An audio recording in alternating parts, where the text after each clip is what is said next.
논란이 될 수 있는 게,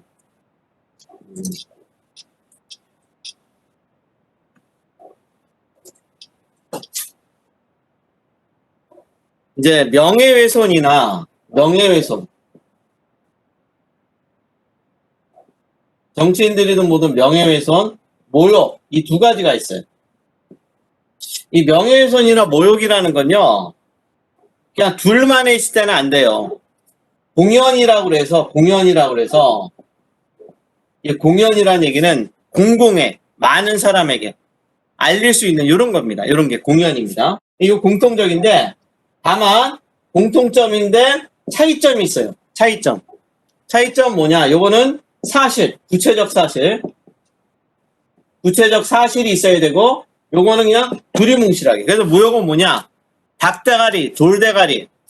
요새 이제 김용민이랑 김남국이라고 하는 국회의원이 있어요. 근데 저는 참 보면서 아무리 젊은 사람도 좋지만 지금 민주당의 김남국 의원이나 김용민 의원은 너무 자질이 떨어진다고 생각해요. 저는 이거 좀 문제 있다고 봅니다.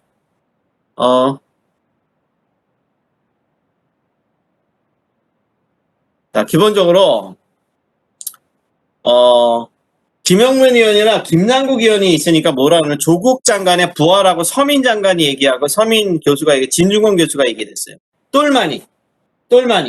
이 똘마니 논쟁은 이 모욕에 해당되느냐 이런 문제예요. 저 개인적으로는 그 정도는 정치인들이 감당해야 된다고 봐요. 응? 그래서 기본적으로 그렇지 않았을 때 구체적으로 말하면 어떤 구체적이라는 건 언제 어디서 누구랑 뭐 이런 게 들어가요. 특정한 사람, 시간, 장소 이런 게 구체적인 거죠. 요게 들어가면 명예훼손이 되고 요거는 모욕이 되는 겁니다. 그래서 모욕죄는 폐지 여부도 논란의 여지가 있어요. 이거는 그냥 손해배상으로 가야지 이거 가지고 형사처벌은 그렇다. 그런데 문제는 오늘날 이 모욕죄를 처벌하느냐 마느냐 논란이 있지만 아직도 존치 않은 큰 것 중에 보면 인터넷 댓글. 실제로 댓글의 상당수가 뭐냐면 이런 거야. 너 같은 게 무슨 연예인이냐? 저 정도 외모로 나 같으면 죽는다. 병신 같으니. 이런 것들이에요. 근데 이게 여러분 어떻습니까? 연예인들이 나는 그래서 저는요, 기본적으로 제가 전자민주주의가 제 주요 논문입니다. 전자민주주의 관련돼서 논문을 쓴 사람인데요. 그럼에도 불구하고 저는 SNS 안 합니다. 인터넷도 기본적으로 이메일, 문자, 이 정도로 해요. 왜냐하면 제가 전자민주주의를 많이 전공하다 보니까 전자민주주의가 발달될수록 잘못하면 전자민주주의 기기에 빠져버리면요. 오해가 무지무지 벌어져요. 여러분 혹시 카톡에서 대화하다 보면 친구들이랑 아는 사람이랑 싸운 경우 없나요? 카톡에서 대화하다 보면 싸운 경우 있어요, 없어요, 여러분? 카톡으로 막 뭐 하다 보면 단체 대화방에서 싸운 경우 있어요, 없어요? 어떻습니까, 여러분? 응?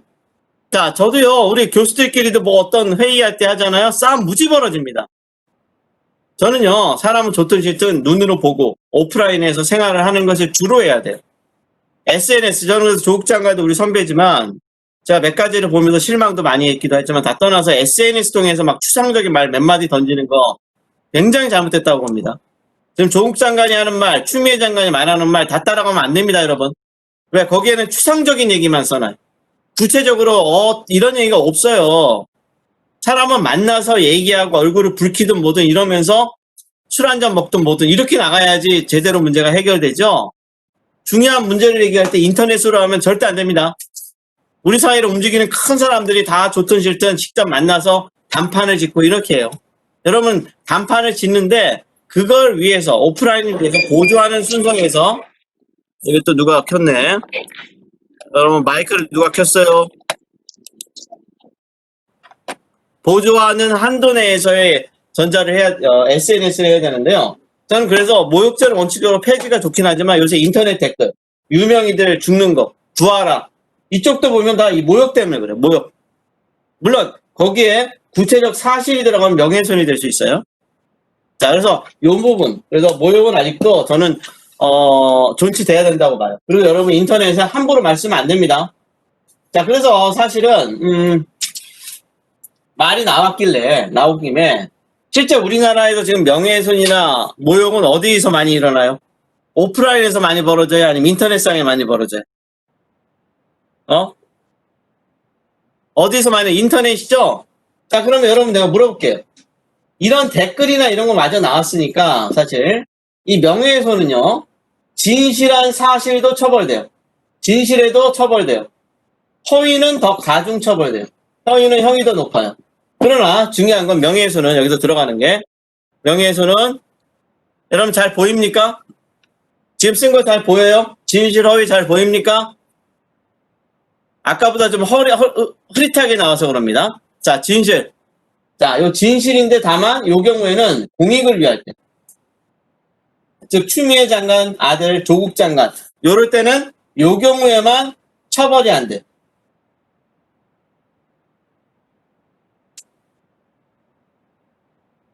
진실하고 공익을 위할 때만 처벌이 안 돼요. 알겠어요? 진실하고 공익을 위할 때만 처벌이 안 됩니다. 진실하고 공익을 위할 때만 처벌이 안 돼. 처벌이 안 됩니다. 요것만 정리하면 돼요. 그래서 이게 형법에서는 그래서 우리가 공직에 있는 사람들은 이거에 대해서 이게 문제는 진실은 뭐냐? 설사 앞에서 표현의 자유에서 있지만 설사 허위로 밝혀줘도 우리가 인간 광우병이라고 그래서 수입세고기 때 MB 촛불혁명이 처음 나왔죠. 명백히 MB가 옳았어요. 제가 지금까지 보면 MB가 잘한 게 많았고 사람들 능력 있는 사람 많이 썼어요. 문재인 정부가 가장 무능한 사람을 써요. 요새 대표적으로 여가부 장관 이런 사람 보세요. 김현미 장관, 추미애 장관도 마찬가지입니다. 제가 보기엔 지금 이런 식으로 하면요 정권에 굉장히 피해가 갈 겁니다. 그런데도 문재인 정부는 무능한 사람만 써요. 저는 참 이해가 안 돼요. 왜 이런 일이 벌어졌을까? 유능한 사람, 제갈공명 같은 사람을 삼고초려해서 얻어야 되는데 강경화 장관 다 이상해요. 제가 보기엔. 일반 수준 이하예요. 제가 보기엔. 자, 그런데 설사 이게 허위라 하더라도 믿을 만한 근거가 있으면 나중에 허위였어요. 인간 광우병이라 하더라도 MBC 같은 데서 그렇게 했어요. 근데 MBC는 뭐냐? 번역가가 그렇게 실수했다는 겁니다. 번역가가 그렇게 했기 때문에 믿을 수밖에 없었다. 근거가 있으면 이거는 진실로 봐요. 진실로 본다. 이게 판례입니다. 자, 이렇게 정리를 해주면 됩니다. 자, 그 다음에 아까 인터넷 나온 김에 여러분 인터넷에서 이런 일이 벌어지니까 여러분 같으면 어떻게 하겠습니까? 주하라 같은 사람들 막 죽고 야단 나거든요. 여러분 같으면 요새 다 이런 일들이 주로 어디서 벌어지냐? 인터넷상에서 벌어져요. 그죠? 햇빛 때 잘 안 보이죠? 그래서 제가 얘기한 거예요. 아까 햇빛 때문에 잘 안 보인다. 예, 물어본 거거든요. 그래서 각도를 조절해야 돼요. 각도를. 지금도 잘 안 보이나요? 지금 어때요? 김태희 학생? 보여요? 안 보여요? 제가 물어봤더니 잘 보인다고 또 얘기를 해서요. 예. 판서가요. 판서가 가려서. 지금은 보여요? 김태희 학생 지금은 잘 보여요? 이 각도에? 예, 괜찮아요. 언제든 얘기하세요. 자, 어쨌든 여러분이 우리가 이번에 백신이 개발됐다고 하는데 그대로 믿으면 안 됩니다. 제가 다 확인해 봤더니 우리나라에는 미국 우선으로 가고요. 화이자가 미국 기업이니까 독일 정도 먼저 가고요. 우리나라는 거의 끝에 올 가능성이 있대요. 그 다음에 오는 것도요.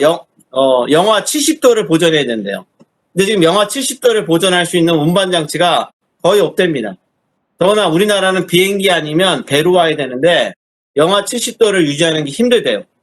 그래서 사실상 지금 개발된 건 미국 본토나 거기서 냉동차 뭐 이런 거 영하 70도를 막 엄청 근데 냉동차도 70도로 하기 힘들대요. 20, 30도 해야 되는데 별도로 해야 된다는 거죠. 그렇죠? 처벌하지 않는다는 거죠. 그죠? 바로 그거죠. 됐어요? 공익을 위한 거는 처벌하지 않는다. 됐나요? 김태희 학생? 네. 그거예요. 자, 그러면 이런 것들이 우리 현실을 보면 문제점은 뭐냐면요. 저는 가장 문제점이 인터넷이에요. 인터넷. 자, 그러면 제가 이걸 다 썼다고 하고요. 지우고. 댓글이 문제되니까 항상 우리나라 댓글이 이게 가장 문제되는데 자, 우리나라 제가 물어볼게요. 인터넷 실명제 하나요, 안 하나요? 자, 앞에서 했나요, 안 했나요? 인터넷 실명제 설명했어요, 안 했어요? 앞에서 인터넷 실명제 했나요? 안 했나요, 여러분? 헌법 시간에. 표현의 자유 때. 설명했나요? 안 했나요? 안 했어요? 자, 그럼 설명을 할게요. 인터넷 실명제. 여러분, 인터넷 실명제를 찬성합니까? 반대합니까? 인터넷 실명제 찬성해요? 반대해요, 여러분? 저는 절대적으로 찬성해요. 자, 우리 법에서요. 자, 여러분 한번 상식적으로 이해할게요. 실명제 관련돼서 세 가지가 있어요. 첫째, 우리나라에 제일 먼저 나온 게 금융실명제.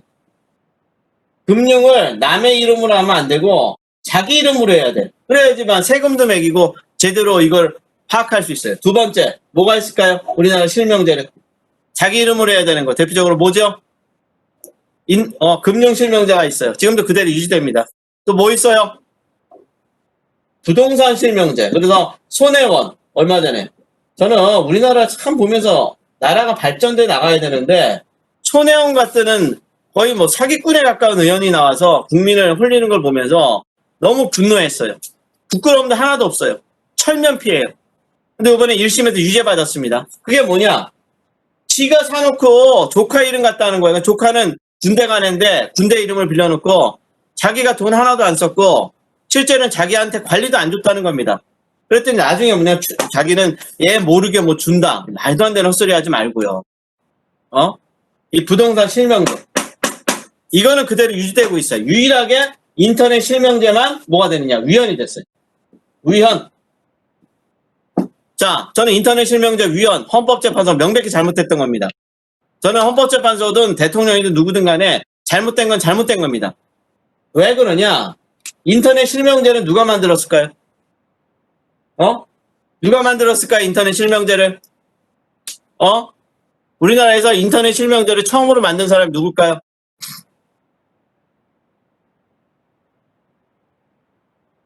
응? 누굴까요? 인터넷 실명제를 처음으로 만든 사람 누굴까요, 여러분? 응? 모르면 모른다. 알면 안다. 누굴 것 같아요? 놀라지 마세요. 인터넷 실명제를 만드는 것은 바로 문재인 대통령의 정권을 탄생하게 한 누구죠? 문재인 대통령의 친구. 누구예요? 노무현 대통령이에요. 놀라지 마세요. 노무현 대통령이 이걸 만들었습니다. 근데 누가 위헌 내렸냐? 노무현 대통령이 임명했던 헌법재판소 재판관들이 MB 때 이걸 가지고 범죄인들을 갖다가 잡아내니까 이걸 노무현 대통령이 임명한 사람들이 위헌 내렸어요. 전 지금도 잘못했다고 봅니다.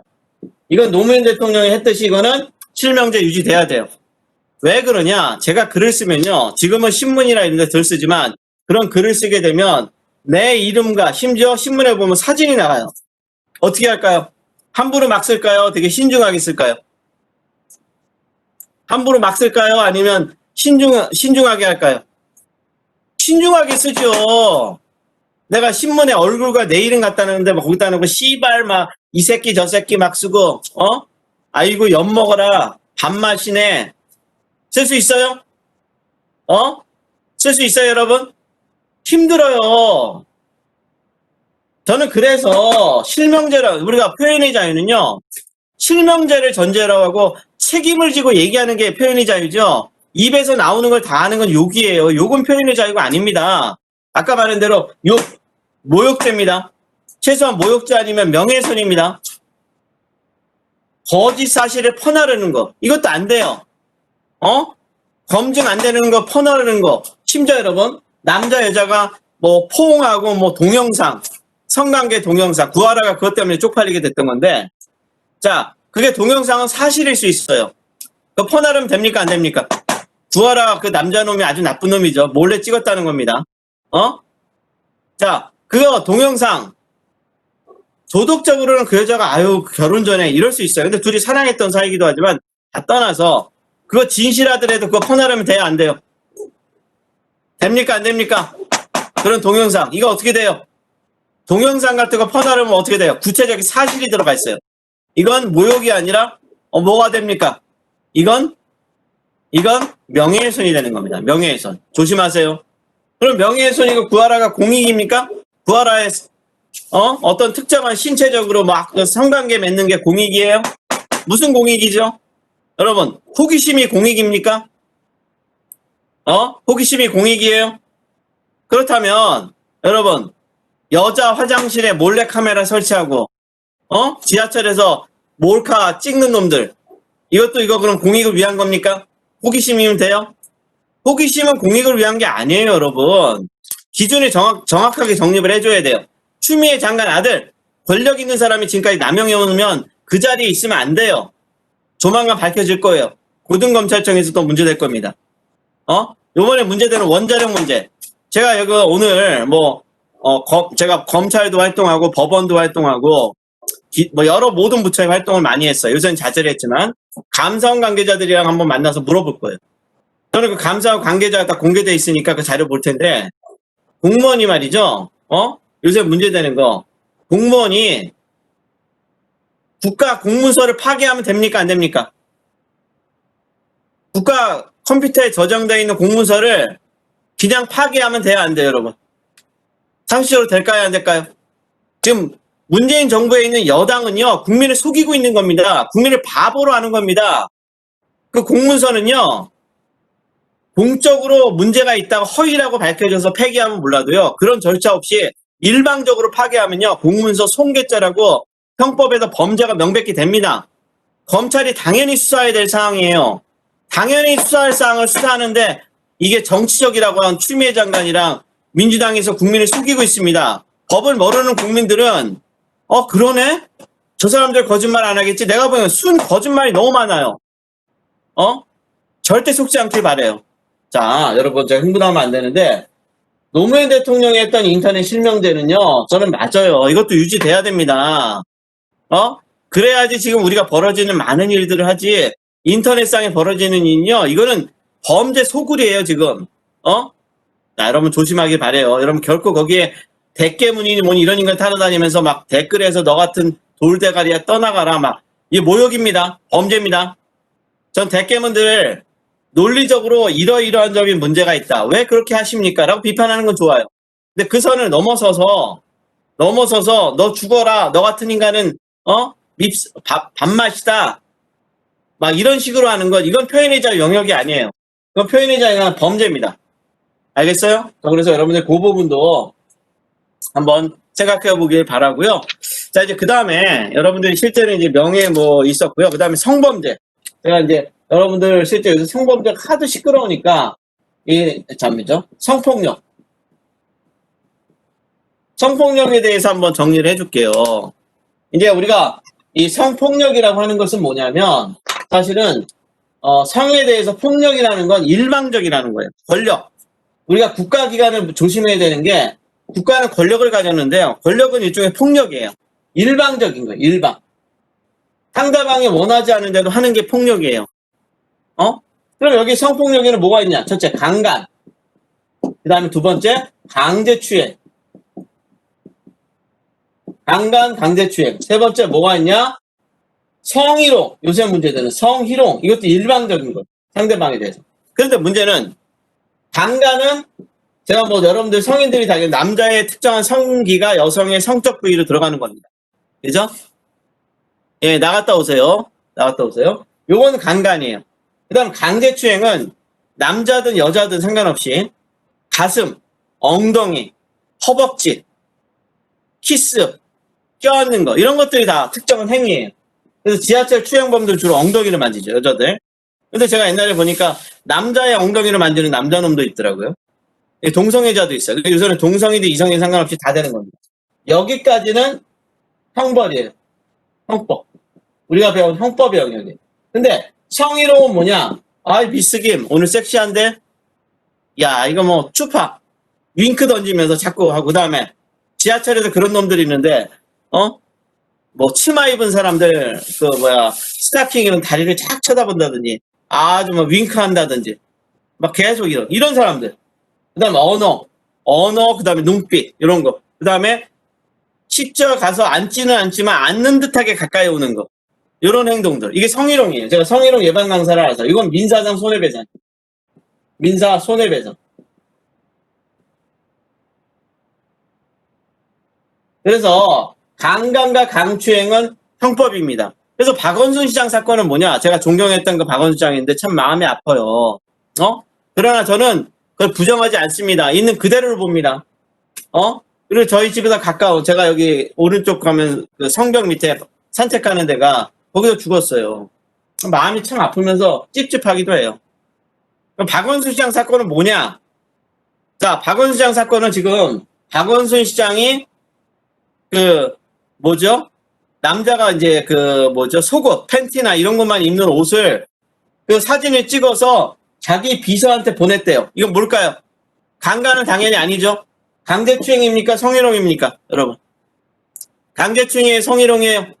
만약에 그 사진만 보냈다면 이해에 해당돼요. 왜? 아까 말했죠. 강제추행은 직접 가서 가슴, 엉덩이, 다리, 키스, 껴안는 거 이런 것들이에요. 행위가 있어야 돼요. 강간은 이제 당연히 아니죠. 자, 그런데 저는 그것만인 것 같아서 헷갈렸어요.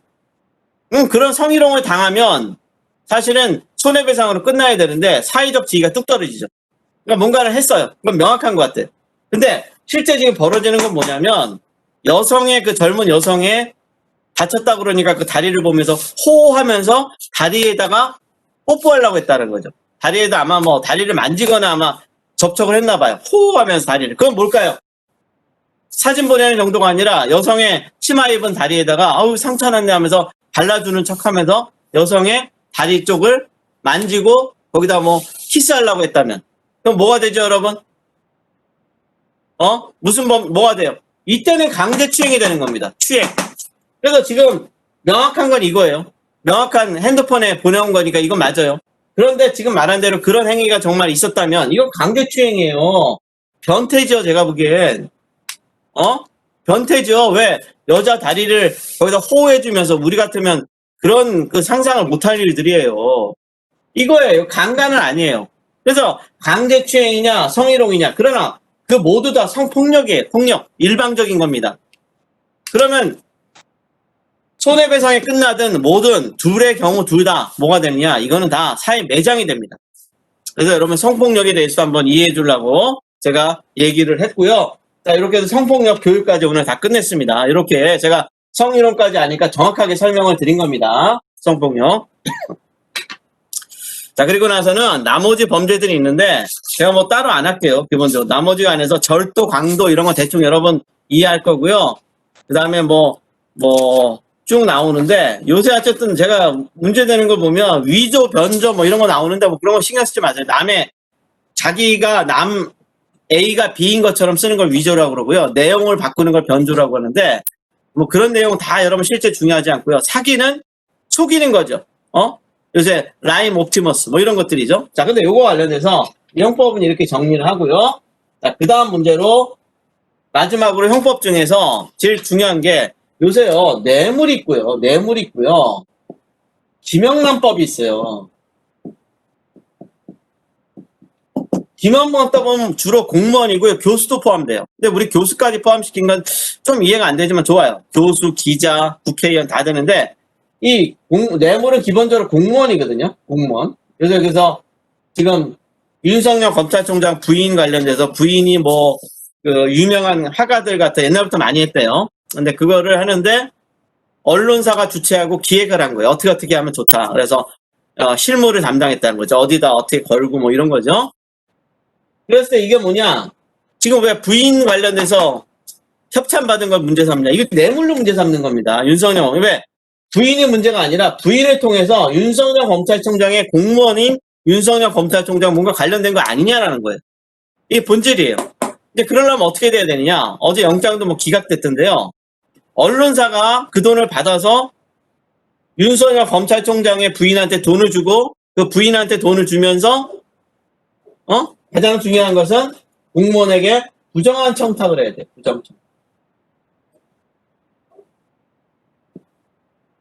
부정청탁. 정의롭지 못한 청탁을 하는 겁니다. 처벌하는 걸 처벌 안 한다든지 형을 낮게 한다든지 이런 겁니다. 그래서 윤석열 검찰총장이 핵심인데 그래서 부인과 관련돼서 어제 뇌물 관련돼서 영장 기각이 다른 게 아니에요. 뇌물이에요. 뇌물 지금. 그런데 윤석열 검찰총장이 그걸 알았는지 또는 이런 부정한 청탁이 있었는지 이게 핵심이에요. 근데 협찬할 때 많이 들어왔다. 이거 가지고 국민들한테 하니까 야 뭐가 있다라고 하는 건데 있든 없든 협찬을 많이 하든 이게 없으면 뇌물죄가 안 됩니다. 자, 그때 문제는 김영란법은 왜 나오게 되느냐? 김영란법은 이 부정청탁과 관련돼서 김영란법이 나온 게 판례는 자, 이 부정한 청탁이라는 것은 핵심은 이 부정한 청탁이라는 것은 한마디로 직무와 관련된 부정한 청탁이야. 직무 관련한 직무, 즉 검찰총장과 관련된 직무 이런 거예요. 근데 그거와 상관없이 술사 주는 건 상관없어요. 그러니까 이게 직무인데 이 직무를 어떻게 보냐 판례가 현재 직무로 좁게 봐요. 현재의 직무. 그러니까 어떤 경우가 있냐? 검사들이 옛날에 지방 갔다가 지방 가면 지방에서 술을 엄청나게 매일 접대를 받았어요. 왜 그러냐? 이 인간이 그 유지들이 당장 나를 재판과 걸린 것도 아니에요. 한마디로 뭐냐? 현재의 직무로 한정되면 문제는 장래 예방에서 장래 대비 어떻게 될지 모르지만 일종의 보험이라고 하는 거죠. 보험 들기 위해서 그죠? 보험 들기 위해서 한마디로 말해서 어떤 걸 하게 되면 보험 들기 위해서 어떤 걸 하게 되면 자 그러면 어떻게 될까요? 장래 대비해서 하는 것. 이 판례에 따르면 뇌물이 될까요? 안 될까요? 술 먹이는 거. 돼요? 안 돼요? 돈 주는 거. 될까요? 안 될까요? 현재는 아무 관련이 없어요. 이 검사한테 뭐 부탁할 일도 없어요. 기소도 안 당했어요.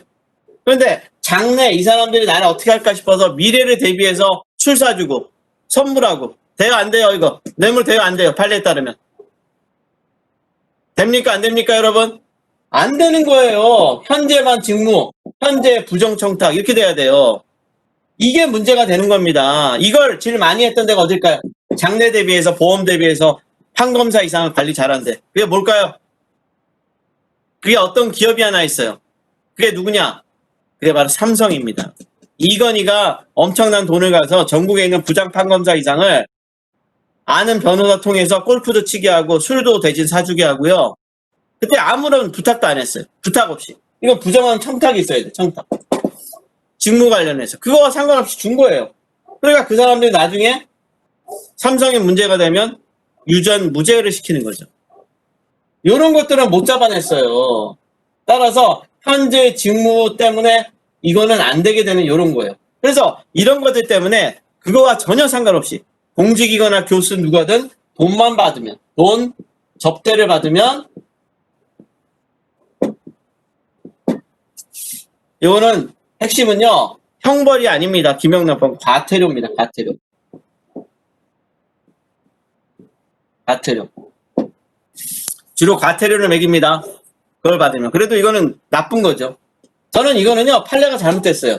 장래를 대비해서 받더라도 이건 뇌물로 봐야 돼요. 뇌물로 되면 형사처벌이 돼서 옷을 벗는데 그렇지 않으면 현재는 과태료 정도에서 징계를 받아요. 이래서 김영란법이 나오게 됐습니다. 무슨 말인지 알겠나요 여러분? 김영란법이 그래서 나오게 된 거예요. 그래서 이걸 뇌물과 김영란법 하나 제가 이해를 시켜주려고 설명을 해줬습니다. 자 이해됐나요 여러분? 됐어요? 김영란법이 왜 나오게 되는지. 응? 그래서 우리나라 이런 것들이 다 판례가 잘못된 겁니다. 법원이 우리나라를 망치고 있는 겁니다. 제가 보기엔 뇌물 해야 돼요. 뇌물.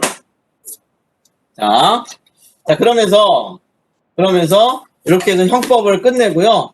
형법을 끝내고 자 이제 그 다음에 상법을 넘어갈게요. 자 시간이 많지 않은 관계로 5시까지 하고 10분까지 쉴게요. 자 뭐냐면 상법이 있는데 우리가 이제 상법으로 오늘 들어가는데 상법은 간단해요. 민법 우리가 배운 민법과 상법을 사법이라고 해요. 사법 앞에서 배웠어요. 공법사법에서 사법이에요. 즉 개인과 개인의 관계예요. 그런데 상법은 민법의 특별법이에요. 특별.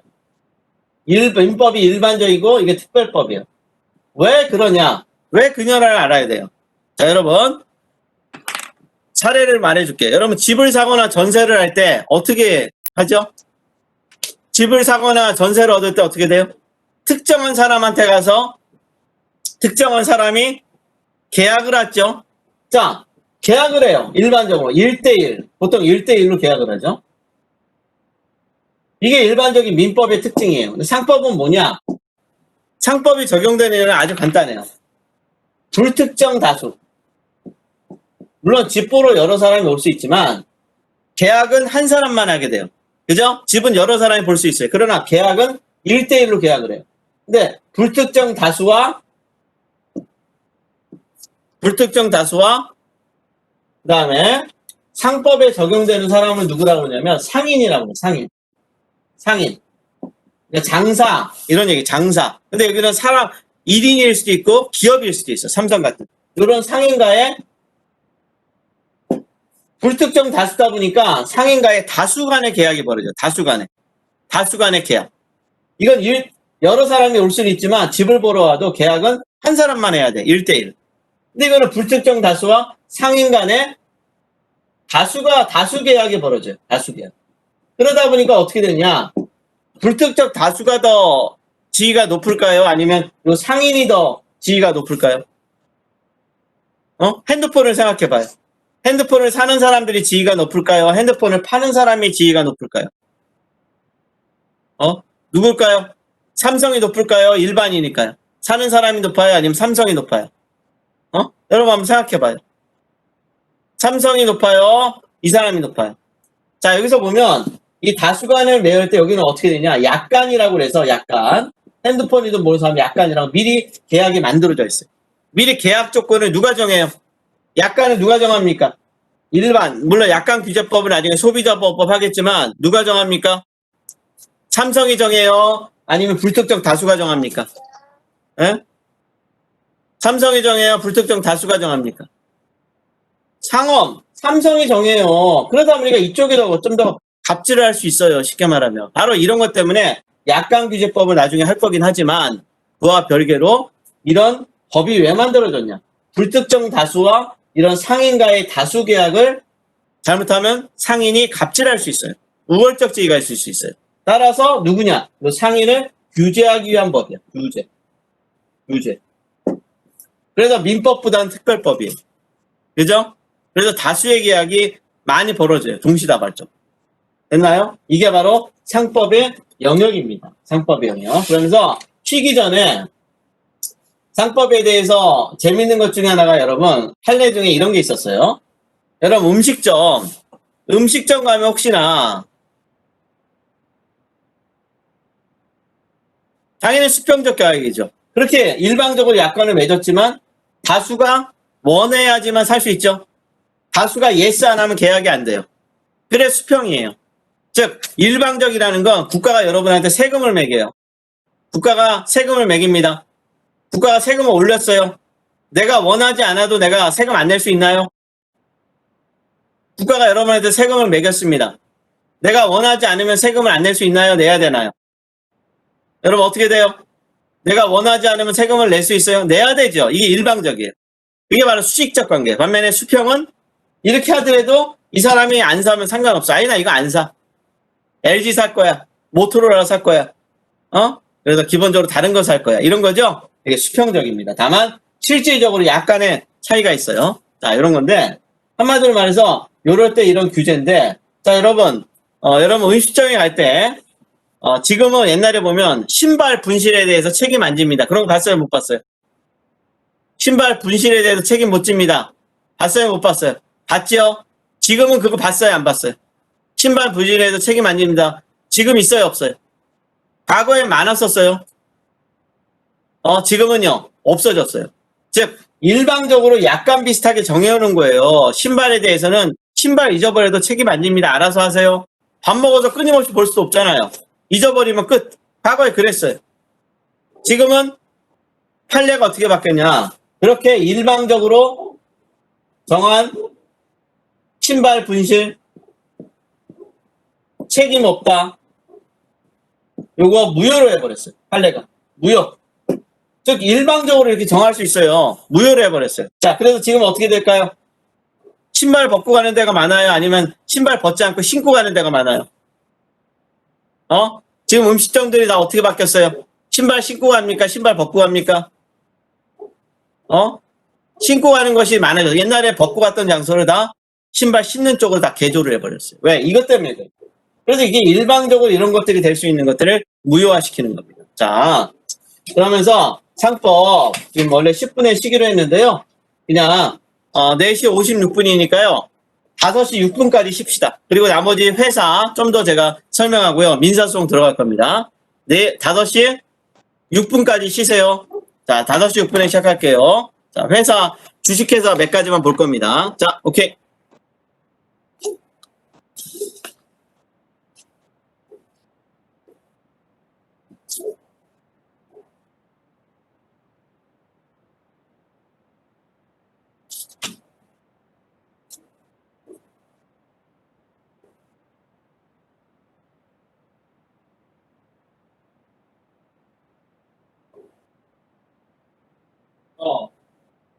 그래. 왜?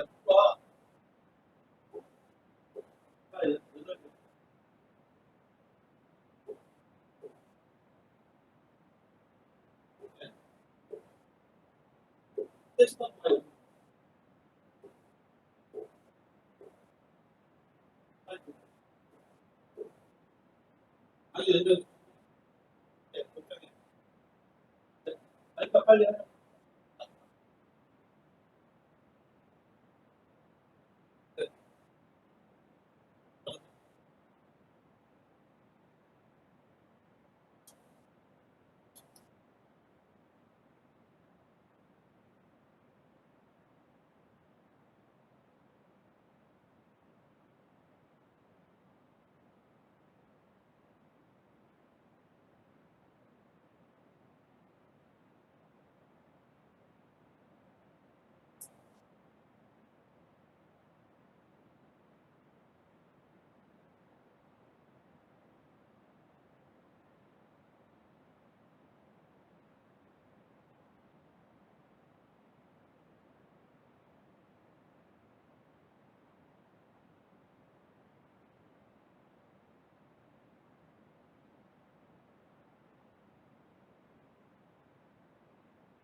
자, 여러분 다 들어왔나요? 자, 들어왔습니까? 자, 이제는 좀 이제 주로 이게 햇볕이 일찍 져갖고 아까가 햇볕이 맞을 때가 제일 힘들어요. 자, 일단 여러분 5월 16일 날 다시 한번 얘기하지만 제가 이제 그 화요일 학생들이랑 또 딜을 해야 돼요. 왜냐하면 시험 문제를 따로 만드는 게 사실상 불가능해요. 전 범위를 시험 봐야 되니까. 그리고 저는요, 시험 볼 때 제가 다시 말하지만 몇 개만 찍어서 하지 않습니다. 강의한 거 거의 다 나오게 됩니다. 거의 다 왜냐하면 저는 기본적으로 정의롭게 채점하는 걸 원해서 미국의 로스쿨 변호사 시험이 그래요. 단답형으로 거의 전 범위를 냅니다. 왜냐면 우리나라는요, 옛날에 사실을 보니까 몇 개 문제만 찍어서 운이 좋은 사람은 합격하고 그 문제를 그 전에 본 사람은 되고요. 운이 나빠서 나머지를 다 알지만 그 몇 문제를 잘 못 쓴 사람은 떨어져요. 저는 이거 부정하다고 생각해요.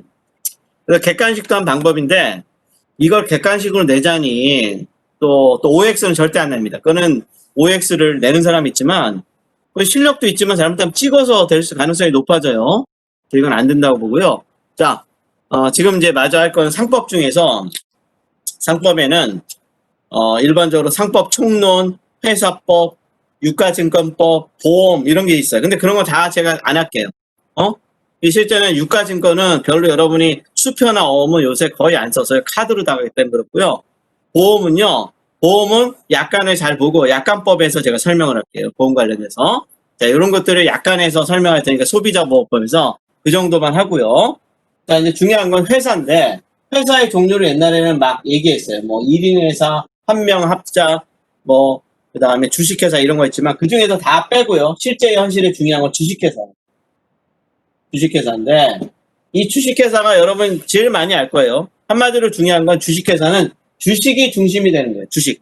주식을 많이 가진 사람이 의결권도 많고 주식을 적게 가지면 의결권이 약하고 뭐 이런 거죠인데 주식회사에는 기간이 있어요. 기간. 일반적으로 기간. 거기 속하는 주식에는 첫째 주주가 있어요. 주주가 가장 센 거죠. 주인이죠. 이거 여기서 하는 주주총회를 해요. 그래서 주주총회 의결이 매번 중요해요. 최종적이에요. 자, 그 다음에 집행기관으로 이사가 있어요. 여기에는 뭐 대표이사, 상무이사, 전무이사 뭐 이런 사람들이 있죠. 그래, 이거는 그냥 상식적으로 알면 돼요. 이건 뭐냐? 집행이에요. 집행. 이거는 의결기구. 최종적으로 의결하는 거죠. 자, 그런데 주식회사에는 또 세 번째 뭐가 있냐면 감사가 있어요. 감사는 뭐냐? 감사원처럼 요새 사후에 잘못된 것을 감찰하는 거예요. 이게 감사입니다. 자, 그래서 주주, 이사, 감사가 있는데 이 세 가지 중에 이 두 가지가 같이 놀아요. 그다음 주주도 경우에 따라는 일반 개인 주주들에는 힘을 못 써요. 주로 기관 투자가 외국인, 국민연금 이런 데가 힘을 쓰죠. 그러다 보니까 여기서 일반 우리나라 대기업들을 보면 그 대주주라는 사람들이 이 지분이 많지 않아요. 지분이 많지 않은데 우호 지분을 연합해서 자기들끼리 해요. 서로 주거니 받거니해요. A 회사가 여기서 하면 B 회사가 들어와서 도와주고 그다음 B 회사가 하면 B 회사는 5% 정도, 6%, 10%도 안 돼요. 이게 참 심각한 문제인데 이 주주분들 관련돼서 뭐 이해관계 논란이 여지가 많아요. 자, 어쨌든 요 정도만 크게 보고요. 여러분들 제가 이제 실제는 우리나라 현실이 요새 라임섭도 옵티머스, 이재용, 삼성 막 이렇게 나오는데 그럼 주식회사는 돈이 필요해요. 돈이 필요하면 돈을 필요할 때 어떻게 조달할까요? 주식회사는 돈이 필요해요.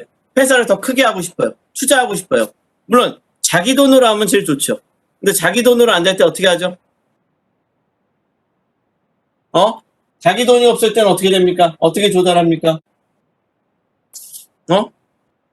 자, 주가를 올린다? 주가를 올린 건 주가만 올라갈 뿐이에요. 그래서 주가를 팔아야 되는데 그러면 자기 지배율이 낮아져요. 그래서 두 가지가 있어요. 첫째, 주식을 공모를 하든 또는 배정을 하든 특정한 사람 배정을 하든 이렇게 주식으로 하는 방법이 있어요. 주식. 그래서 주식을 하게 되면 뭐가 되냐면 어떤 사람이 돈을 투자하고 이거의 특징은 투자를 받아요. 투자 받고 그게 회사에 들어오는 거예요. 회사에 자본이 돼요. 회사의 자기 자본이 돼요. 자기 자본이 되니까 이자를 줄 필요 있을까요? 없을까요? 누가 돈을 들어오면 이자 줄 필요 있어요? 없어요? 주식의 핵심입니다. 제가 주식 열풍도 있고 나오지만 주식의 핵심은 주식으로 공모하는 경우도 있지만 요새 뭐 BTS도 있지만 이자를 줄 필요가 있어요? 없어요? 자기 자본이라는 것은 들어오게 되면 이 주식한 사람은 뭘 받느냐? 배당. 이자가 아니라 매날 배당 플러스 처분, 거래를 통해서 이익을 받아요. 거래.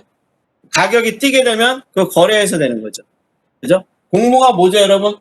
공모는 BTS 이런 것처럼 수많은 사람들한테 오픈해서 만약에 돈을 많이 사는 사람한테 더 많이 주주를 주고 주식을 주고 이런 것들이죠. 공모. 일반 모든 사람한테 여는 게 공모입니다. 배정은 지가 친한 사람한테만 주는 거예요. 그죠? 특정인. 이건 불특정인에게 주식을 기준에 따라 나눠주는 거예요. 그래서 요새 보는 공모 열풍이 뭐냐? BTS처럼 1억 원 집어넣으면 주식이 뭐 서너 주, 한두 주 나오는 거 이런 것들이에요. 대신 1억 원 미만으로 지급하면 한 주도 못 받을 수 있어요. 이런 게 공모입니다. 일반인에게 다 하는 게 공모입니다. 공모. 그래서 이건 배당이랑 거래 가치가 높아지면 그걸 팔아서 이익을 받아요. 그죠? 거래 가치. 배당이랑 주식이 떠버리면 내가 10만 원에 투자해서 한 주를 받았는데 그 10만 원짜리가 회사가 좋아져서 20만 원, 30만 원짜리 거래되면 그 거래가 가치가 올라가죠? 거래 가치가 올라가죠? 그래서 이걸 돈을 버는 거. 상식적인 얘기죠. 배당은 매년 얼마씩 영업이익에 대해서 이익이 많으면 주는 거예요. 요게 주식회사의 일반적인 투자입니다. 근데 배당 관련돼서 하나만 얘기할게요. 배당. 우리나라의 문제점이기도 하는데 매년 연말에 배당을 하는데요. 연말에. 이 배당에 대해서는요. 기준이 어떻게 되냐. 배당. 거래가 올라갔다. 됐어요? 그러니까 주식 가격이 올라가서 판다는 거죠. 10만 원짜리 사서 투자를 받아서 10만 원짜리 주식을 받았는데 20만 원이 되면 그만큼 버는 거죠. 그런 거. 그죠? 연말에 배당을 하는데 중요한 거는 외국은 미국 같은 나라는 시가 배당을 해. 시가 배당. 말하자면 지금 100만 원, 80만 원짜리 주식이 있으면 80만 원에 10% 이렇게 받는 겁니다. 자, 전은희 학생은 다 이해됐어요? 요거 거래 가격이 올라서 비싸게 판다. 됐나요? 자, 요거예요. 시가 배당을 해요. 그래서 우리나라 주식 중에는 100만 원짜리도 있고 막 50만 원짜리도 있고 이런 거 있습니다. 그런데 한국은 어떻게 하냐? 한국은 액면 배당을 해요. 액면가. 무슨 말이냐? 우리나라 액면가는 코스닥 같으면 500원이고요. 코스피 같으면 5,000원이에요. 그러면 500원과 5,000원. 10%를 하면 500원에 10%는 50원이에요. 요거의 10%는 500원이에요. 삼성전자가 지금은 이렇게 주식을 나눠갖고 가격이 6만원까지 떨어졌지만 옛날에 100만원 갔었어요. 100만원. 그래서 여러분 주식 투자할 때 싸구려 주식보다는 비싸더라도 투자 가치가 높은 게 훨씬 낫습니다. 많은 사람들은 막 싼 거 몇천 원짜리 사갖고 하는데 그거 잘못하면 다 무너지면 박살나요. 자, 제가 말하고 싶은 건 뭐냐면 우리는 이거 하다 보니까 배당액이 적어요, 커요, 한국은. 배당금이 적습니까, 큽니까? 한국은 이게 적어요. 그러니까 사람들은 어떻게 해야 돼요? 오랫동안 장기 보유를 할까 아니면 주식을 샀다 팔다 막 수시로 사고 팔까요? 한국 시장에서는 주식 투자를 한다면 사고 팔아야 돼요. 비쌀 때 팔고 싸게 살 때 이걸 많이 해야 돼요. 외국 같으면 좋은 회사는 쭉 시가 배당이니까 오래 가지고 있으면 100만 원이 되면 1년에 보면 10%를 받는다. 그 100만 원에 10% 그냥 벌어요. 안 사고 팔아도. 그죠? 시가라는 건 현재 거래. 액면가가 5,000원짜리를 시작해도요. 100만 원, 200만 원짜리 주식도 있을 수 있어요. 무슨 말인지 알겠어요? 시가를 기준으로 배당한다는 거예요. 시가 배당. 이해됐어요? 지금 현재 5,000원짜리로 액면가지만 BTS 주식도 5,000원가예요. 5,000원 정도. 근데 그게 실제 공모가가 어떻게 됐어요? 20만 원까지 갔다 지금 10몇만 원까지 떨어졌어요. 그래서 20만 원, 10몇만 원 이런 거예요. 그거에 10%면 20만 원에 10%면 2만 원이죠. 반대로 5,000원에 10% 많아봐야 500원. 됐어요? 이해됐습니까, 여러분? 이해됐어요, 김태희 학생? 넘어가도 됩니까? 예, 오케이. 자, 이렇게 바뀌어야 돼요. 우리는 액면가 배당을 해서 금액이 너무 적어요. 자, 이거 어떤 문제가 생기냐, 회사에서. 회사가 영업이익이 엄청나게 나왔어요. 그래서 시가가 갑자기 한 주당 100만 원, 200만 원까지 갔어요. 그런데 그거는 기껏해야지 5천 원 기준으로 하다 보니까 어떻게 됩니까? 배당이 적지요. 주주들한테 배당이 적어서 사고팔고를 많이 하는 게 유리해요. 그러면 배당을 적게 하다 보니까 이익은 어디에 남아있어요? 회사에 남아있죠. 그래서 그런 경영학과나 공대 학생들은 사내 유보 뭐 이런 얘기가 왜 그러냐. 엄청나게 이익이 났는데 배당을 해줄 수가 없어요. 물론 중간중간에 중간 배당 또 해주고요. 회사가 주식으로 나눠주기도 하고 막 그럴 수는 있어요. 근데 그런 사람은 드물어요. 그 영업이익을 다 회사에 남겨놓는 겁니다. 주주들이 가져가야 될 돈이 남아있어요. 그러니까 우리나라 주식회사는 사기에 가까워요. 사기. 미국은 진짜 주인한테는 시가로 배당해서 1년에 10%, 20%를 받을 수 있어요. 영업이익이 예전보다 2배, 3배 돼서 옛날에 10% 했던 걸 20, 30%가 되면 이 사람은 1년 내내 그냥 가지고만 있으면 투자한 금액보다도 주식도 올랐지만 더 중요한 건 시가 배당으로 해서 엄청나게 배당을 받아요. 무슨 말인지 아나요? 그러니까 외국은 이 투자라는 게 주식이 합리적이에요. 아니죠. 1년에 한 번 하는 건 연말 배당이고요. 그 중간중간에 하는 중간 배당 시기가 있고요. 시가 배당은 다른 게 아니라 현재 5천 원짜리가 100만 원이 되면 100만 원을 기준으로 10%라는 거고요. 5천 원을 기준으로 하면 500원 준다는 얘기예요. 됐어요? 한 번 준다는 얘기가 아닙니다. 됐어요? 현재 시가 100만 원짜리면 100만 원의 10%. 이거는 액면 배당은 5천 원의 10%. 이해됐어요? 그거는 사정에 따라 틀리죠. 영업이익이 많이 되냐 틀려서 그건 틀려요. 회사가 망하면 당연히 배당이익 없는 거예요. 그죠? 그래서 그거는 상황에 따라 틀립니다. 주주총회에서 의결해요. 자, 그건 다 틀려요. 유동적이에요. 그러니까 망할 수 있어요. 배당 못 받을 수 있어요. 망할 수 있는 거예요. 그래서 그거는 영업이익이 어떻게 되느냐에 따라 틀려진 겁니다. 주주총회에서 의결합니다. 자, 그 정도만 합시다. 자, 그래서 시가 배당은 연말에 한다는 의미가 아니라 그 현재 주식시장에 거래되는 가격을 기준으로 10%. 액면가는 5,000원 기준으로 10%. 됐나요? 자, 그 다음 추후 질문 있는 학생은 또 진도를 좀 나가야 되니까 저한테 또 개인적으로 질문을 또 합시다. 그럼 제가 또 설명을 더 해줄게요. 자, 그리고 나서요. 이 배당이랑 거래로 된다. 이렇게 해서 이거 설명을 끝낼게요. 그래서 우리는 시가 배당으로 고치지 않으면, 그죠? 안 되는 거고요. 이게 주식이고요. 두 번째 방법은 뭐냐면 사채예요. 사채. 사채는 돈을 빌리는 겁니다. 그래서 제가 왜 이런 얘기를 하냐면요. 요새 주식 공모가 논란이 되니까 사람들이 이것 때문에 하지만 주식은 돈을 많이 넣을수록 많이 배정받습니다. 왜냐면 주식시장의 핵심은 주식을 많이 갖는 거지 사람 수가 아니에요. 두 수가 아닙니다. 돈의 크기입니다.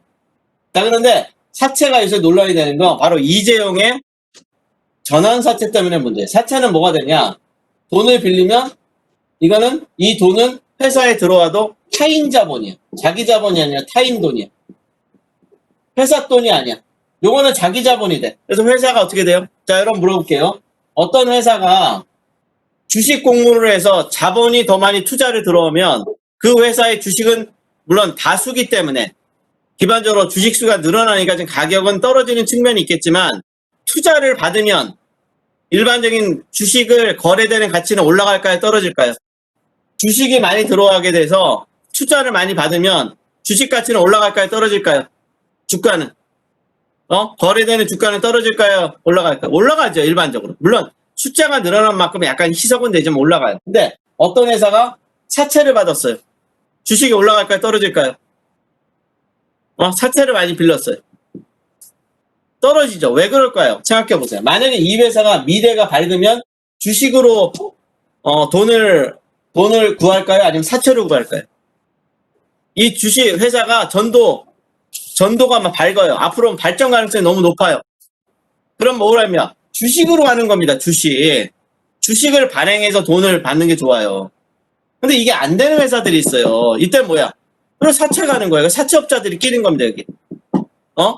이런 회사는 망하는 거예요. 그래서 앞으로 사채를 빌린다. 이거 망할 가능성이 높습니다. 그래서 여기는 반드시 이자를 줘야 돼. 매달 이자를 줘. 이거는 이자를 주는 게 아니라 배당만 해주면 돼. 물론 손에 이익이 없으면 배당도 안 주면 됩니다. 이게 기본적인 차이점입니다.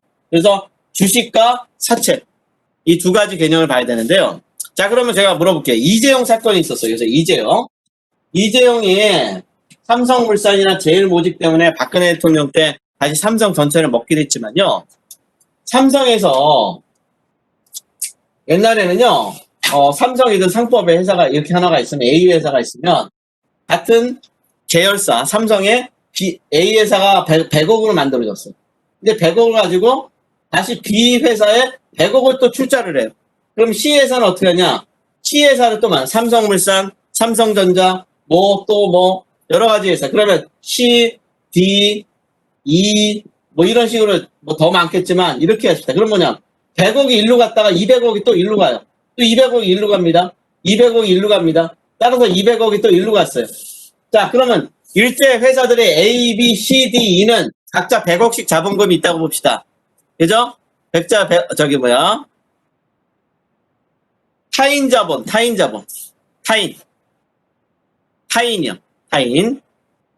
타인 자본입니다. 자기 자본이 아니라는 겁니다.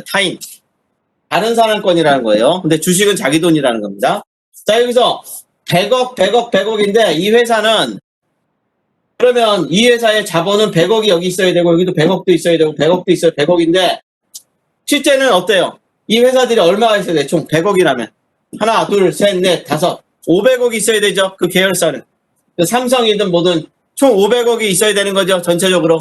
그럼 실제로 얼마로 투자해서 500억을 뻥튀기 한 겁니까? 실제로 어느 정도 100억 투자해서 500억으로 국민들한테 속인 거예요. 이걸 순환 출자라고 그래요.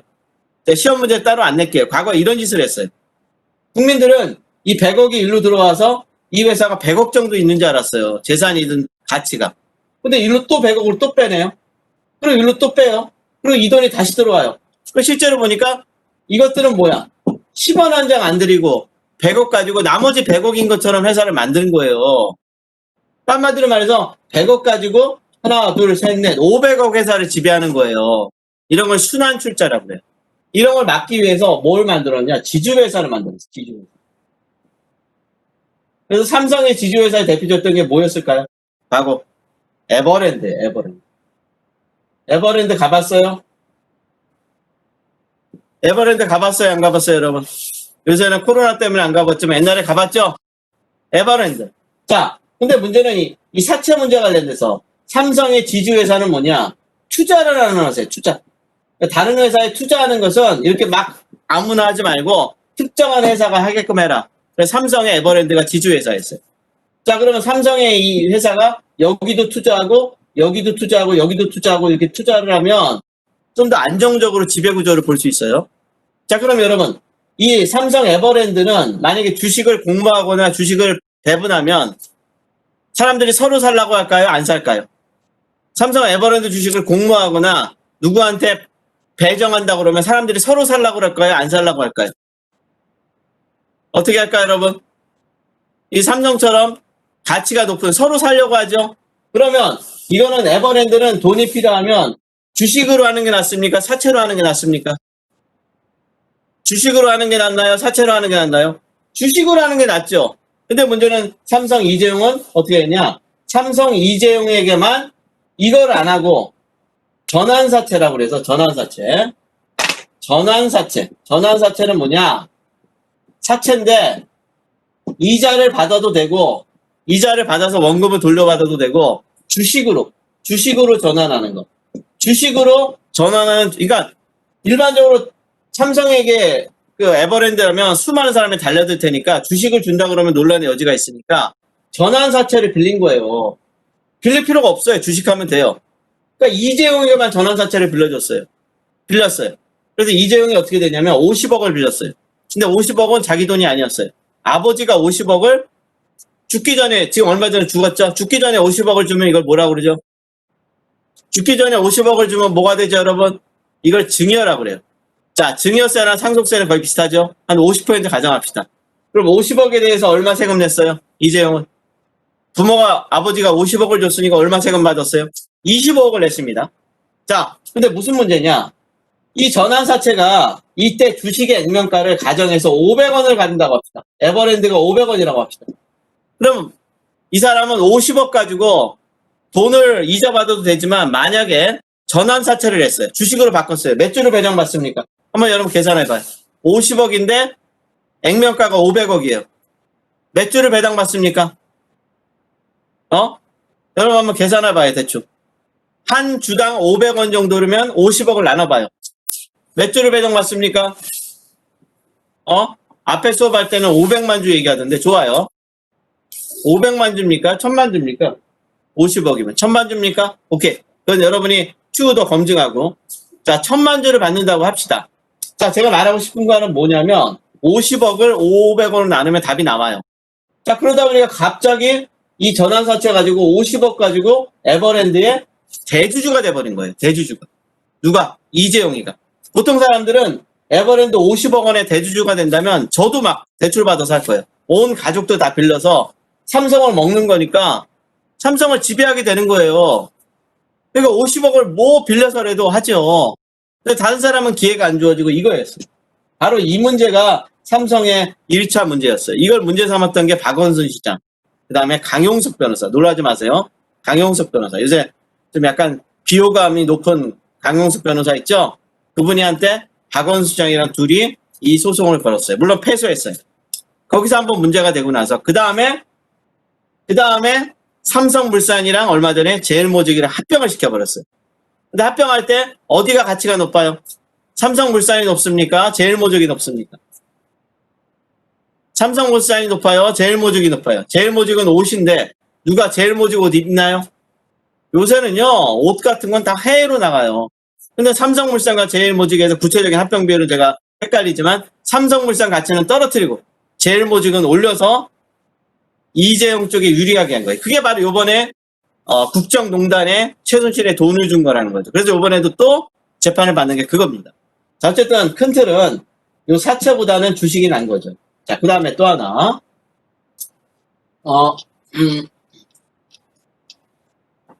요새 김봉현 사건이 벌어졌어요. 라임 옵티머스. 이게 뭐가 문제냐? 지금부터 볼게요. 라임 옵티머스라는 펀드가 있어요. 또 조국 장관의 사모펀드도 마찬가지예요. 제가 조국 장관한테 존경했다가 돌아서게 된 계기가 뭐냐? 사모펀드를 알았기 때문이에요. 지금 문제되는 우리가 사모펀드, 미래에셋 이런 거 말고요. 개인들이 물론 그것도 큰 틀의 사모펀드지만 그런 공인된 사모펀드 전통적으로 입증된 거 말고요. 요새 문재인 정부 들어서 이 사모펀드 개인들이 막 만들어놓은 사모펀드가 무지 많아졌어요. 자, 옵티머스 라임이 어떻게 했느냐 이런 겁니다. 사모펀드가 A라는 주식회사가 있어요. 여기다 돈을 투자합니다. 예를 들어 100억. 그러면 여기는 뭐가 와요? 투자하면? 사채가 아니라면 뭐가 와요? 투자하면?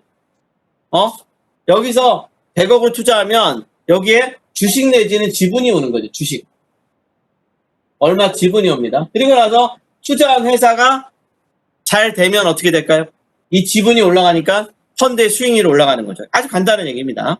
자, 그런데 옵티머스 라임에서 라임은 약간 옵티머스는 틀려요. 사채로 이자 받는다고 했지만 틀리지만 물론 사채 문제입니다. 우선 라임을 보면 100억을 투자했어요. 근데 이 100억이 이 회사에 투자하고 나서 어떻게 되냐면 요 인간들이 단순히 100억만 투자한 게 아니라 라임 사건은 요 A 주식회사를 이게 수원 여객이라 구체적으로 나오는데 A 주식회사를 경영권을 인수했어요. 대주주가 돼서 자기가 경영권을 인수했어요.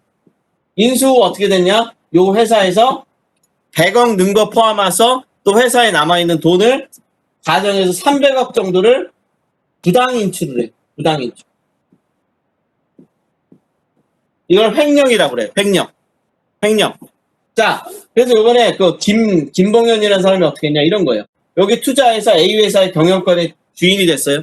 그리고 나서 그 회사로부터 요 돈을 포함해서 300억 원을 부당 인출합니다. 자, 그러면 A 주식회사는 망할까요? 살아남을까요? A 주식회사는 더 잘 될까요? 망할까요? 망하죠? 자, 망하게 되면 이 펀드에 투자한 이 주식은 올라갑니까? 떨어집니까? 올라갑니까? 떨어집니까? 당연히 떨어지죠. 떨어지는 겁니다. 망하는 겁니다. 펀드도. 근데 이것만 망했냐? A 주식회사에 돈이 들어온다고 해서 기대하고 일반 사람들이 A 주식회사를 더 샀어요. 왜? 투자가 들어오니까. 펀드가 이건 미래가 좋다라고 해서 들어온 겁니다. 자, 그랬더니 이 회사를 해서 또 주식을 산 또 다른 소액주주들은 이 사람들은 피해 봅니까? 이익 봅니까? 여기 펀드에 들어간 사람 말고요. 여기 있는 사람들. 이 사람들도 어때요? 역시 피해를 보죠? 피해 보죠? 바로 라임 사건이 이겁니다. 본질이. 국민들이 이게 뭔지를 몰라요. 그래서 이거는 횡령으로 고소되고 두 가지가 다 문제가 돼요. 둘 다. 이중사기예요, 사실. 이런 심각한 짓을 한 게 라임입니다. 김봉현이라는 인간이 이런 인간입니다. 근데 이런 인간이 나오는 말을 믿고 수사하는 검사를 박살낸다? 맞다고 봅니까, 여러분? 정당할까요? 근데 문제는 이 수사를 했더니 아직도 못 밝혀내요. 여러분, 술 접대받은 건요, 너무나 간단해요. 요새 수사를 어떻게 하는지 아세요? 다음에 형사소송할 때 더 얘기하겠지만, 어떻게 할까요? 어떤 사람이 술 접대받았다고 할 때 옛날에는 증거되고 뭐 CCTV였는데 지금 간단합니다. 뭐로 잡아낼까요? 뭐로 잡아낼까요, 여러분? 응? 핸드폰에는 뭐가 있어요, 여러분? 핸드폰에 유심이든 뭐든 여러분 번호가 있으면 기지국에서 위치를 잡아냅니다. 위치. 이 핸드폰에 이걸 주려면 위치를 기지국에 설치해 주세요.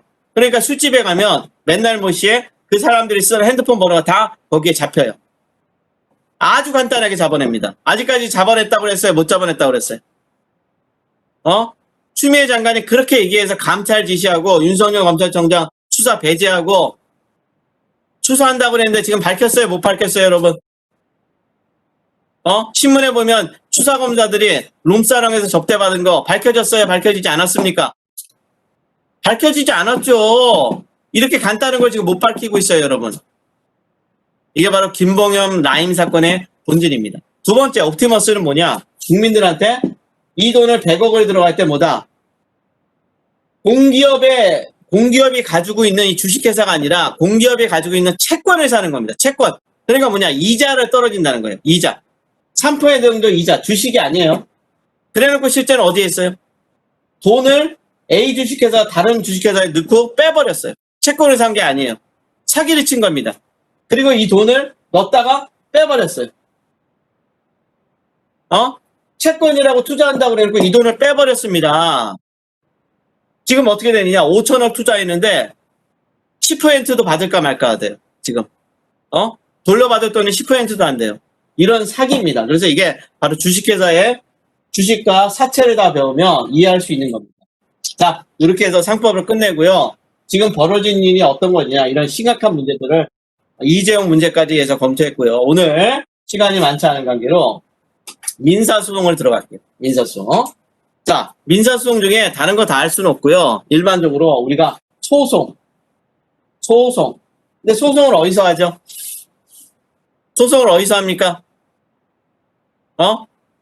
소송을 어디서 하면 법원을 통해서 하죠. 법원. 그죠? 법원을 통해서 합니다. 그럼 법원에서 하는 이 소송 내지는 사법이라고 그래요. 사법부도예요. 법원을 사법부라고 그래요. 사법소송은 무엇이냐? 이걸 보는 겁니다. 첫째, 소송이라면 첫째, 분쟁이 있어야 돼. 싸움. 자, 누가 또 켰군요. 자, 음소거. 자, 여러분. 법원의 사법이라는 건 싸움이 벌어져야 돼. 싸움. 두 번째, 사법이라는 것은 싸움이 벌어지고 중요한 건 뭘까요? 피해라고 말하는 원고, 일반적으로 원고. 소위 피해자라고 말하는 거죠. 피해자라고 보여지는 사람. 그 사람이 소송은 소제기 후.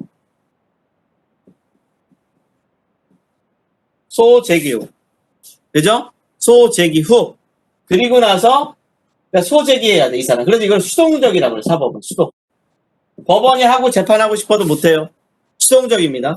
자, 그 다음에 세 번째, 법을 적용하여 판단. 여기 들어가는 게 공정하게 판단해야 돼. 자, 그래서 이 사법 관련돼서는요, 바로 이것 때문에 법원이 왜 필요할까요? 공정하게 판단해서 법원이 왜 필요할까요? 왜 법원이라는 게 왜 필요할까요? 앞에서 한번 했어요. 정의와 관련돼서 우리가 각자의 몫을 줘라. 아리스토텔레스의 각자의 몫을 줘라. 실체적 정의. 그 다음에 같은 것 같게 틀린 건 틀린 게 이게 아리스토텔의 얘기고요. 한비자에는 신상 필벌, 상벌을 준다. 이게 실체적인 거예요. 그리고 절차적 정의가 있다고 그랬어요. Natural justice. 자연적 정의의 제1원칙은 뭐죠? 이거 반드시 시험 냅니다. 자연적 정의의 제1원칙은 뭐죠, 여러분? 절차적 정의, 자연적 정의의 제1원칙 앞에서 배웠어요. 뭡니까? 삼자적 정의입니다. 그 다음 두 번째 제2원칙은 변명의 기회를 주는 겁니다. 자, 법원이 바로 이 자연적 정의. 법원은 삼자예요. 삼자입니다. 삼자가 얘기하면서 원고와 피고 간의 변명의 기회를 줘요. 바로 이 삼자적 정의가 실현되는 게 바로 소송이고 재판입니다. 그래서 법원은 공정해야 되고 제3자여야 됩니다. 자, 이걸 머릿속에 집어넣도록 하고요. 자, 이렇게 소송이라는 얘기를 했고요. 자, 그러면 요게 바로 되는 건데 우리가 여기서 오늘은 다 하지는 않을 거고요. 민사소송을 할 텐데요. 민사소송은 뭐죠? 이때 민사소송은 뭘까요? 뭐와 관련된 소송일까요? 우리가 지금 배웠던 법 중에서 헌법입니까? 형법입니까? 민법입니까? 상법입니까? 어디죠? 민법만일까요? 아니에요. 이것은 민사소송은 민법, 상법 포함한 사법이에요. 사법. Private law. 공법이 아닌 public law가 아니라 사법. 민법과 상법. 좀 전에 배웠던 상법. 요게 다 민사소송입니다. 자, 그러면 요거와 관련돼서 민사소송이라는 말이 들어간 거고 다음 시간에는 이제 민사소송은 나머지를 끝내고 형사소송을 갈 겁니다. 자, 그러면 요거는 다 썼다고 생각하고요. 다 썼죠? 자, 요건 다 분쟁 원고가 소재기 후 수동적 법을 공정하게 적용하여 공정하게 판단하는 겁니다. 자, 이렇게 정리를 하고 지울게요. 지우고 이제 그 다음에 민사에서 자 지금 여러분이랑 필기할 건 뭐냐면 단순 우선 필기하세요. 아까 분쟁이 있었는데요. 사적, 사법적 분쟁의 해결 방법. 싸움이 벌어져요. 그럼 어떻게 해결해야 되느냐? 첫째는 자력구제가 있어요.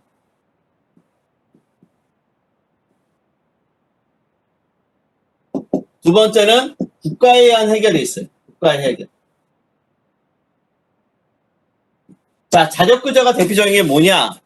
우리가 이제 대표적으로 마이크로닷 얘기했었죠? 여러분 마이크로닷 얘기했었죠? 마이크로닷 부모님이 돈을 안 받고 도망가려고. 이랬을 때 그 사람이 그 돈 갖고 도망갈 때 어떻게 해야 돼요? 잘 가요 이렇게 해야 됩니까? 어떻게 했어요 여러분? 우리 자구행위와도 많이 관련. 민법에도 자구행위. 형법상 자구행위와도 많이 관련돼요. 어떻게 합니까? 여러분 같으면 어떻게 합니까? 마이크로닷 부모 같은 사람이 돈 가지고 도망갑니다. 붙잡아서 돈을 뺐죠? 또는 여러분이 소매치기를 당했어요. 어떤 인간이 갑자기 핸드폰을 뺏었어요. 어떻게 합니까? 잘 가세요 하고 경찰에 신고합니까? 어떻게 해요 여러분? 여러분 핸드폰을 뺏었어요. 어떤 사람이 바로 소매치기가. 그럼 여러분 어떻게 해요? 안녕히 가세요 라고 합니까? 물론 위험하면 그렇게 해야 돼요. 그렇지 않으면 여러분 어떻게 합니까? 어떻게 해요 여러분? 위험하면 가면 안 돼요. 근데 위험하지 않는다 하면 쫓아가서 뺏어오죠? 뺏어와요. 요런 행위들을 말하는 게 자력구제. 이건 예외적으로 가는 거예요. 예외적으로. 그래서 자력구제는 원칙적으로 쉬운 문제도 아닐 뿐더러 긴박한 경우, 아주 긴박한 경우 예외적으로만 가능한. 그래서 거의 못해요. 사실상 아까 말한 그런 정도 외에는 못합니다. 그래서 주로 국가에 의한 해결이 되는데, 자, 이 국가에 관한 해결은요 여러 가지가 있지만 잠깐만요.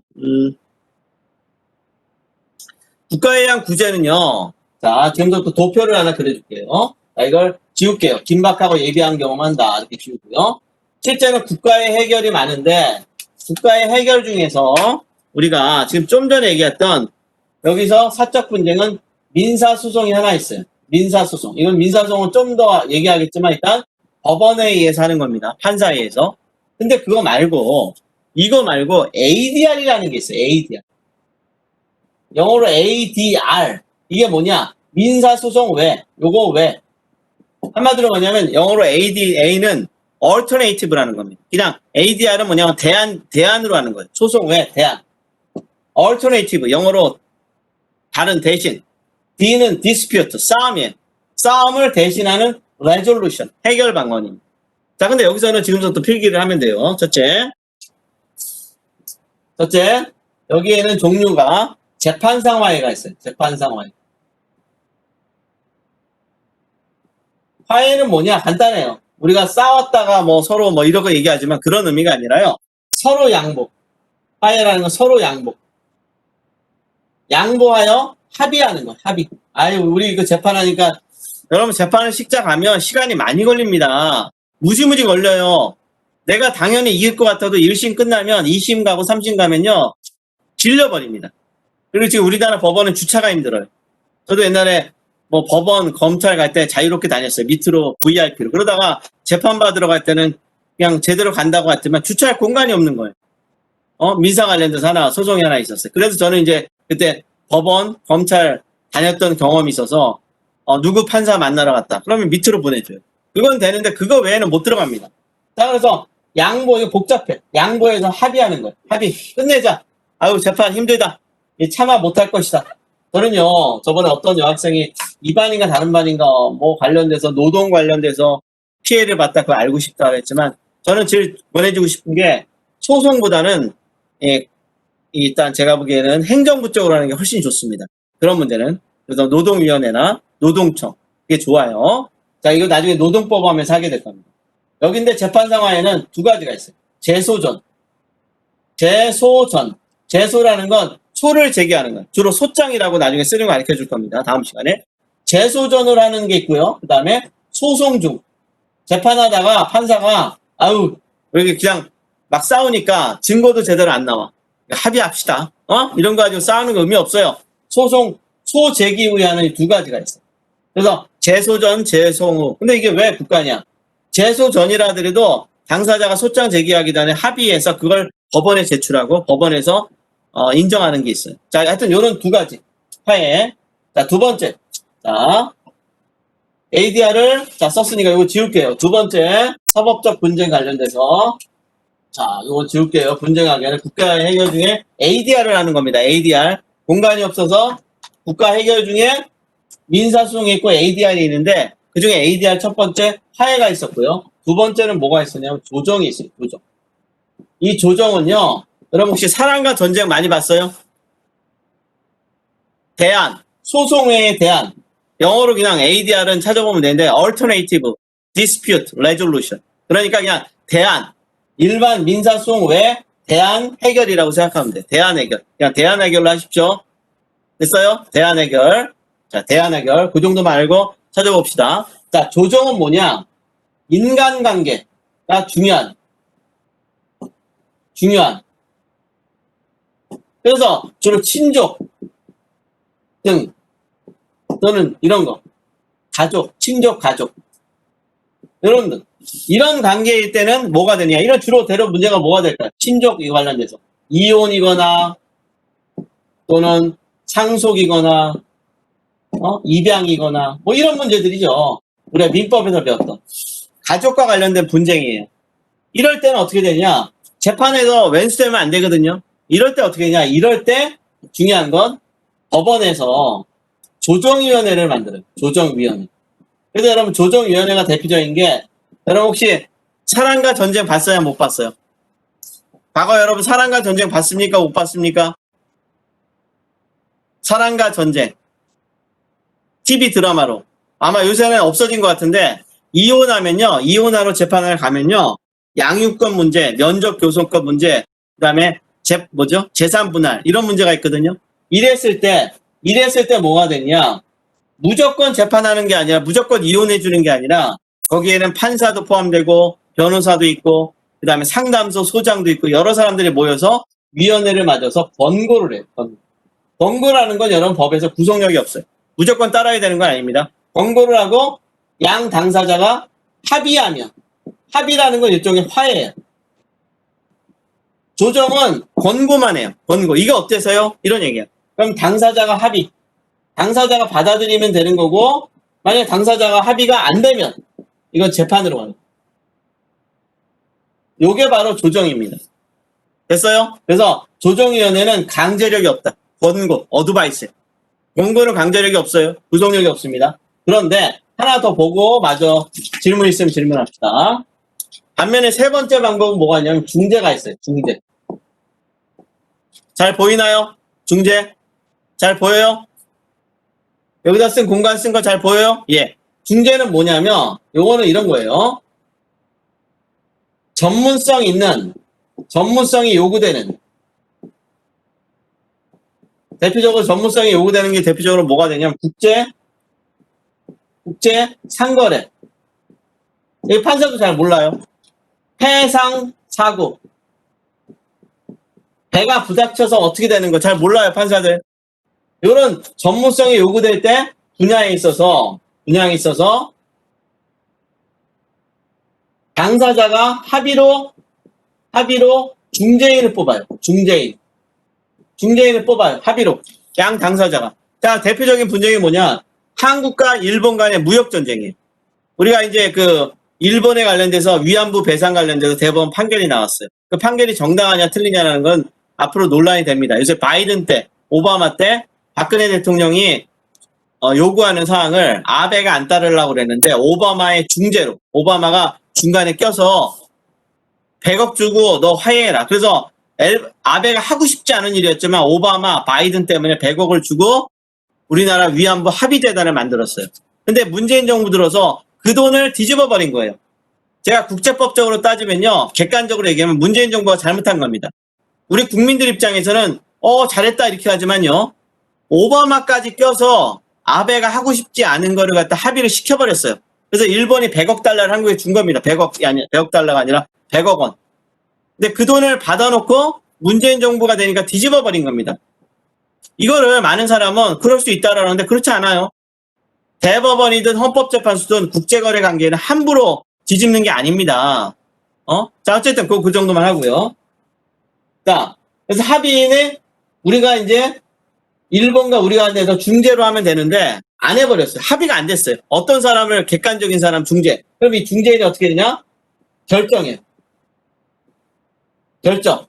자, 다시 한번 보면 아까 조정은 뭐였어요? 권고였어요. 권고. 근데 중재는 결정해요. 판사처럼 판결하는 겁니다. 결정. 판결은 판단해서 결정하는 겁니다. 됐나요? 그래서 이건 구속력이 있어요. 무조건 따라야 돼. 대신 합의해야 돼. 중재 합의. 그러니까 일본과 한국은 이게 안 됐던 겁니다. 무역 분쟁이 있었죠? 반도체든 뭐 이런 거. 그래서 원래 일본이 어떻게 하려고 봤더니 그거 외에 한국에 워낙 청년 실업이 심각했어요. 일자리가 작년도 없었죠? 문재인 정부 들어서 청년 실업은 심각해졌습니다. 근데 일본은 어땠냐? 여러분 진실을 알아야 돼. 일본이랑 미국은요, 초호황이었어요. 문재인 정부 들어서 우리나라는요, 임금 올리고 뭐 하면서 기업들이 다 떠나가면서 불황에 접어들었어요. 다만 재정으로 견뎠던 겁니다. 일본과 미국과 유럽은 초호황이었어요. 초호황. 하이퍼라고 그랬어요. 하이퍼. 그래서 일본에는 일자리가 무지무지 넘쳤습니다. 더구나 IT 산업 관련돼서. 근데 한국이 IT 강국이거든요. 우리 전문대학이든 대학교 나온 사람, 이런 사람들이 다 일본에 가서 고임금을 받으면서 일자리를 얻게 됐어요. 그죠? 중단 밑에 결정. 구속력입니다. 구속력. 구속력 있는 결정. 조정은 구속력이 없어요. 권고니까 따라도 되고 안 따라도 돼. 이건 반드시 따라야 돼. 됐습니까? 이해됐나요? 전윤아 학생?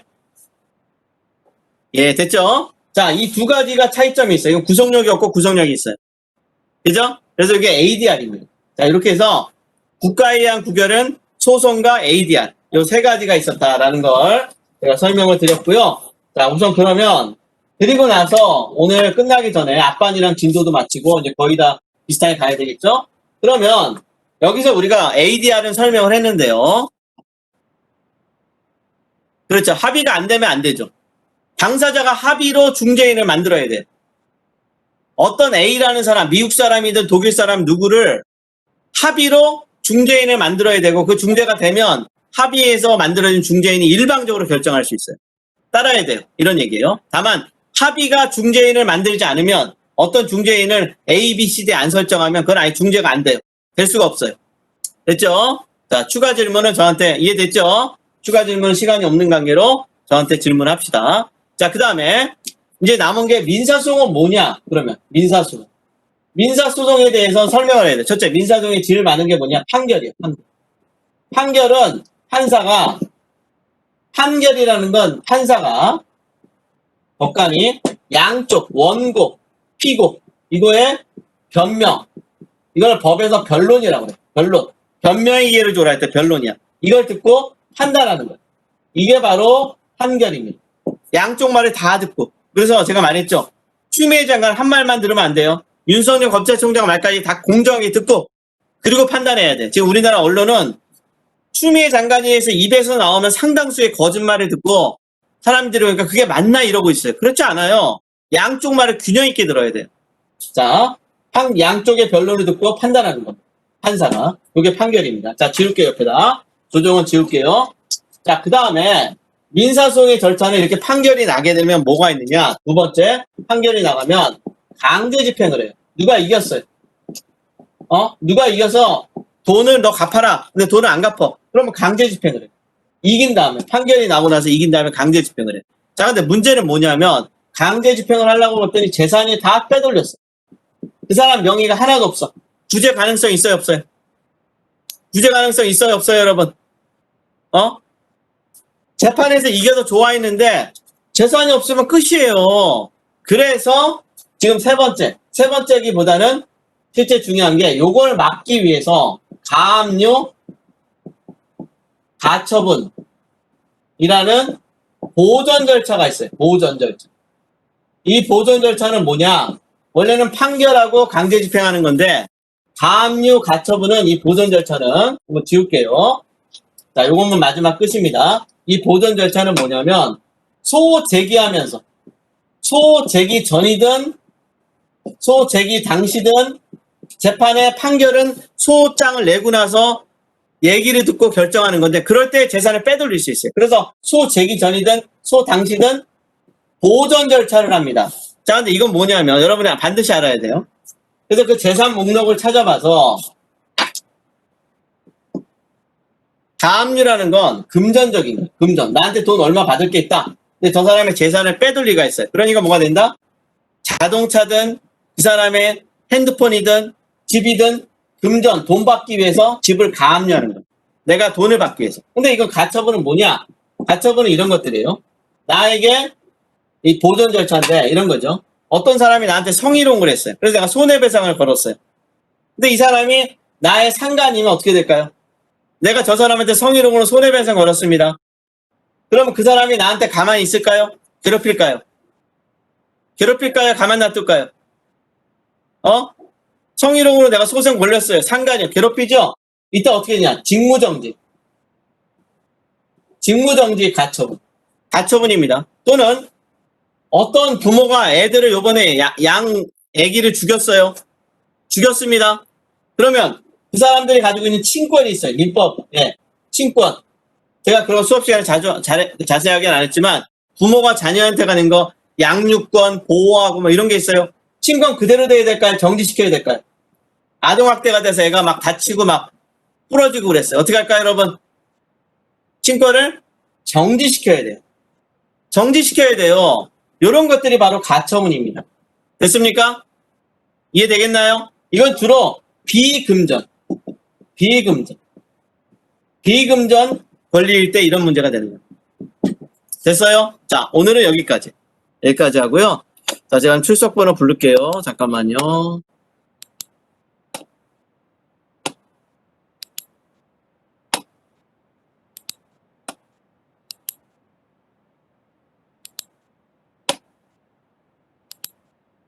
자, 2661입니다. 2661.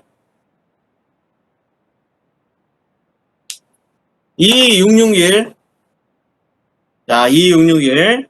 자, 그리고 미안하지만요. 오늘은 제가 아주 오랜만에 제가 잘 아는 감사원 관련된 사람들이랑 약속이 있어서요. 급하게 나가야 되거든요. 그래서 질문이 있을 때 질문을 오늘은 제가 끝나서 좀 기다려서 받아야 되겠지만 미안하지만 이따 제 핸드폰으로 질문하거나 문자 보냅시다. 그러면 제가 또 다음 시간에 또 설명할게요.